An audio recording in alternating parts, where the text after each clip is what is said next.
Hey there, sci-fi action movie fans, this is Simon and welcome to another marvelous video. Today we're diving into the world of Robocop, one of the most iconic franchises in the genre. It has it all: blood action scenes, sharp satire, and thought-provoking social dialogue. But what really makes a great sci-fi movie? It's the villains, of course, and Robocop does not disappoint. In fact, it's got a surprisingly long list of primary and secondary villains, each with its own unique brand of evil. We're talking about the most prolific antagonists, the ones that really stood out and left a lasting impression on the readers because they never appeared in the movies. Of course, we can't include every great villain, so we'll be focusing on the best of the best. Sure, Detective Alex Murphy, aka Robocop, is a hero in his own right, but let's be real, he's not much of anything without a colourful cast of villains to go up against. So grab your popcorn and get ready to relive some of the most epic battles in sci-fi movie history. Before we go on to our explanation, we have a very small request. If you like our content, please support us by subscribing to our channel. This is a small click for you, but for us, it means a lot. Thank you, and let's begin.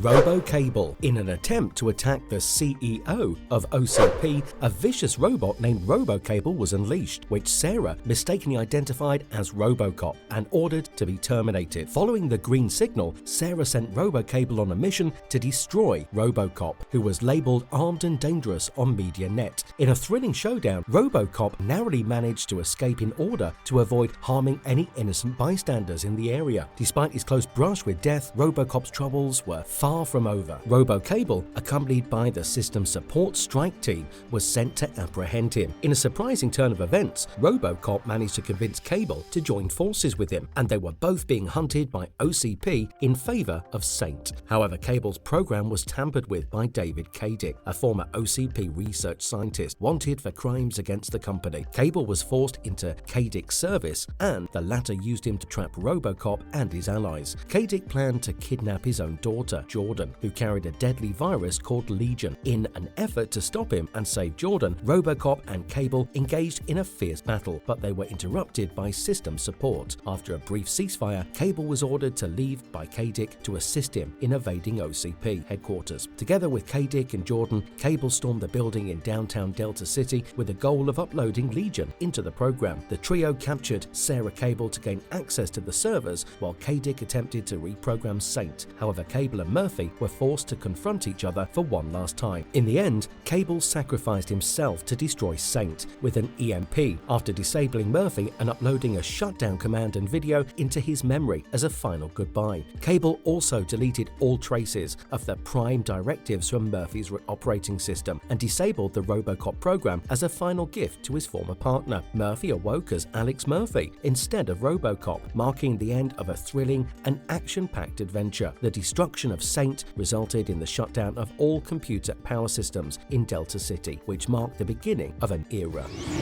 Chip Chaikin? Hey babe, how's tricks? Diana Powers. Diana Powers was the personal assistant OCP executive Chip Chaikin and later became the central figure in the creation of NeuroBrain, a supercomputer to run MetroNet and handle all aspects of Delta City life. As the only person whose brain was used to power NeuroBrain, she was able to control Delta City, a power she was unwilling to have. Diana interrupted a conversation between Chaikin and Dr. Cray Malado about the failing brains in the NeuroBrain unit, and they both agreed that her brain would be the perfect candidate. After being killed and used for NeuroBrain, she appeared as a hologram to Malado and Chaikin, but they attempted to destroy her. As a result, she locks out Malado and Chaikin from the room containing NeuroBrain. They later try to break in, but Diana manages to transfer herself to Robocop and restore his memories that was sabotaged by Chaikin. She then calls upon Robocop to save her from Malado and Chaikin. In another instance, Diana intervenes when OCP forces power rationing upon Old Troit and criticizes the chairman for his indifference to the citizens. Diana also helps Murphy by retrieving information about the Hard Company, an elite military squad that was supposedly killed in the Amazon War, and discovering that they were assigned to a top-secret project called Big Sword. Diana later helps Murphy stop Hudface Morgan's plan to steal gold bullion and subdues Chaikin by firing bolts of electricity at him. Lastly, she assists Robocop in identifying the voice of Nancy's captors.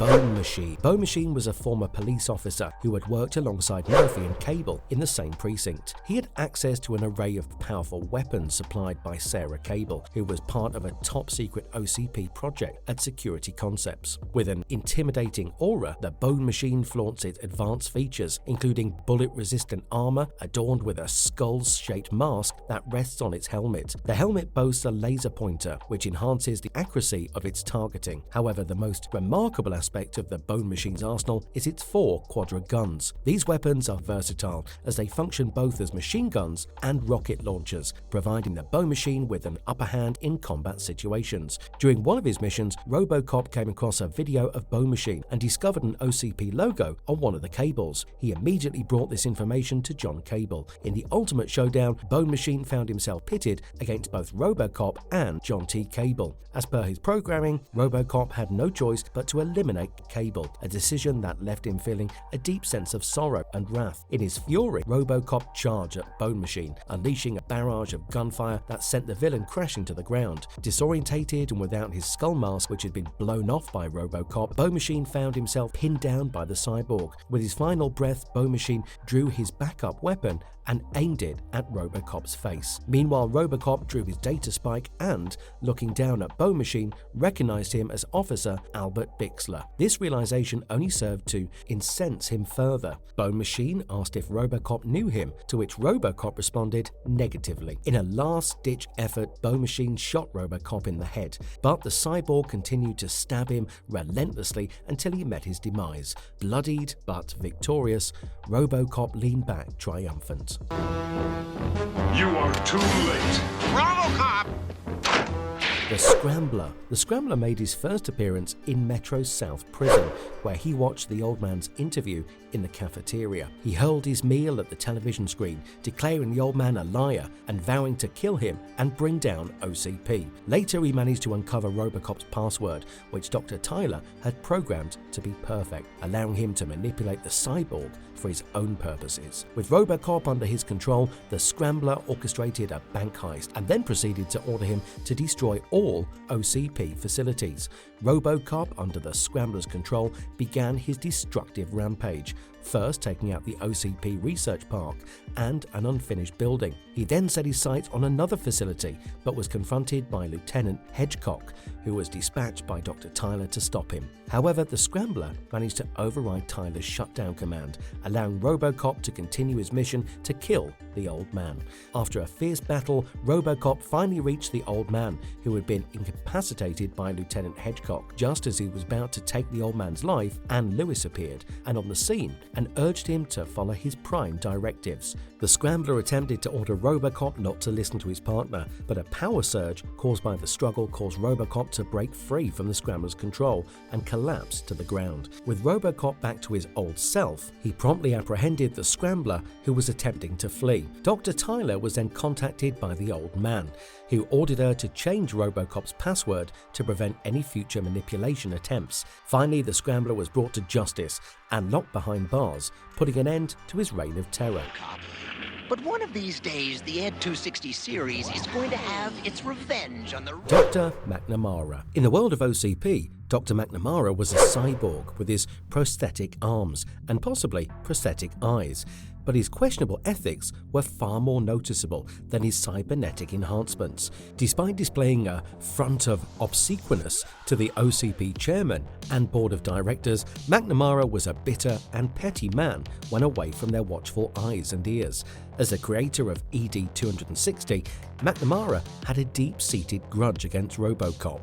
His project had been plagued by performance failures, and he believed that the program's shortcomings could be fixed if RoboCop wasn't gobbling up all the funding. To secure additional funding for his own project, McNamara invested heavily in discrediting RoboCop. He stooped so low as to fund criminals and provide them with weapons to further his agenda. However, McNamara's malicious intentions were ultimately exposed when he was captured by terrorists. They forced him to use his new ED-260A models to sabotage peace negotiations between two Middle Eastern leaders. leaders. At first, McNamara went along with their demands because their plan also included destroying RoboCop. Fueled by his intense hatred for RoboCop, he even engaged in a fierce battle with the cyborg, destroying one ED-260A and nearly killing him. It wasn't until the terrorists revealed their intentions to kidnap McNamara afterwards that the Doctor finally realized the error of his ways. Very reluctantly, he decided to come to RoboCop's aid by engaging the ED-260A's emergency procedure that shuts it down completely. This move enabled Murphy to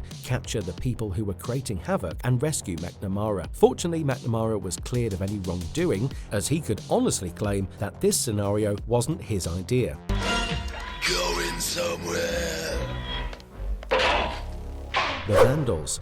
Next up on our list is a group of people called the Vandals. When the episode starts, a burglary in progress is reported at the OCP blood bank, where a group of 6 men is stealing plasma for illegal sale. The Detroit police receive the call and send in their SWAT team, led by Lieutenant Hedgecock, who surrounds the building. The burglars arm a bomb in an attempt to escape, but their plans are foiled by the arrival of RoboCop and Officer Ann Lewis. They apprehend the criminals and safely detonate the bomb, earning RoboCop a congratulatory message from Sergeant Reed. However, Lieutenant Hedgecock is not satisfied with RoboCop's strategy in taking down the criminals. Meanwhile, Dr. McNamara presents his ED-260 project as a smarter and more cost-effective alternative to RoboCop to the OCP board. However, during McNamara's demonstration, the ED-260 reacts violently to minor traffic violations, causing chaos on the street. RoboCop assures the citizens that normal traffic will be restored, angering McNamara, who swears revenge on him. In an attempt to damage RoboCop's reputation, McNamara employs the Vandals,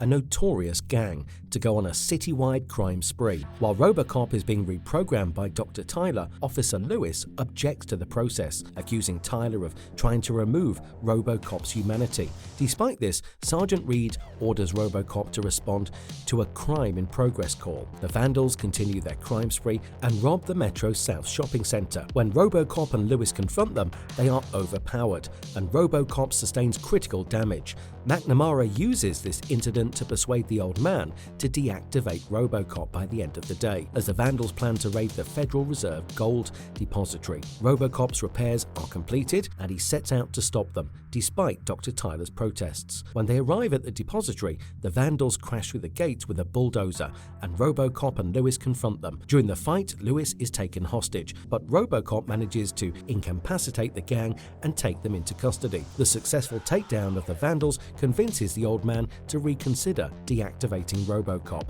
but McNamara vows to continue his mission to ruin RoboCop. Lunatics again. All robots must be destroyed by midnight tonight, or we will detonate this. The Brotherhood. In a dystopian future where the old Detroit is a hub for robotics and cyborgs, a high-tech criminal gang known as the Brotherhood emerges, donning a sinister Ku Klux Klan-like style. Their nefarious objective is to eradicate all robots and cyborgs from the city, and they have devised a cunning plan to achieve it. They possess a state-of-the-art ball capable of causing fatal error in robots and cyborgs, driving them mad and making them wreak havoc on everything in their path, or even causing a complete power outage. The people of Old Detroit are now in a state of panic and fear as they witness the mayhem caused by the Brotherhood's evil plot. The gang is using EMP bombs to turn the robots and cyborgs against the people, leaving them with no choice but to live in constant fear of being attacked by these rogue machines. The situation worsens as the Brotherhood unveils their final plan to detonate a massive EMP bomb that would cripple the entire robotic population of the city. Amidst this chaos and despair, a lone hero emerges: RoboCop. The law enforcement cyborg is designed to keep the peace in Old Detroit, and he will not stand idly by as the Brotherhood unleashes its terror on the city. With this advanced technology and unwavering resolve, RoboCop sets out to stop the Brotherhood and restore peace to Old Detroit. However, he soon realizes that the task at hand is more complicated than he initially thought, and he must face insurmountable odds to succeed in his mission. But RoboCop, being the hero he is, saves the day yet again. Fire at will! Lieutenant Hedgecock. In the Detroit City Hall, Lieutenant Hedgecock appeared as negotiations were underway with former council members Ron Miller. Miller held Major Gibson and his staff hostage, demanding his job back. Unfortunately, Lieutenant Hedgecock goaded Miller, nearly getting the mayor killed. Thankfully, RoboCop saved the mayor's life, and Ron was subsequently arrested later on. Lieutenant Hedgecock betrayed the Detroit police, taking control of SWAT to follow Dick Jones' orders to destroy RoboCop. He and his team confronted RoboCop at the OCP parking complex just after he had escaped the ED-209. Before they could open fire, RoboCop's comrades protested and tried to stop Lieutenant Hedgecock. However, he ignored them, ordering his team to open fire on RoboCop. The team followed his orders, causing the Detroit police to go on strike and allowing Clarence Bodica and his gang to be released from prison. It is unknown what happened to Lieutenant Hedgecock after the old man fired Dick Jones for his treacherous actions. Lieutenant Hedgecock did not appear in RoboCop 2 and RoboCop 3, and it is speculated that he was stripped of his position and dismissed from the police service. In the RoboCop animated series, he appeared as a jealous and envious character who tried to discredit RoboCop and had a crush on his partner, Anne Lewis. Lieutenant Hedgecock was a corrupt SWAT captain with intense opposition to RoboCop, as seen in the first film. He later revealed his true nature when he received orders from Dick Jones to destroy RoboCop, believing that it would make him a better cop. Despite Kaplan and other Metro West police officers' efforts to stop him, Lieutenant Hedgecock happily obliged, ultimately leading to his downfall.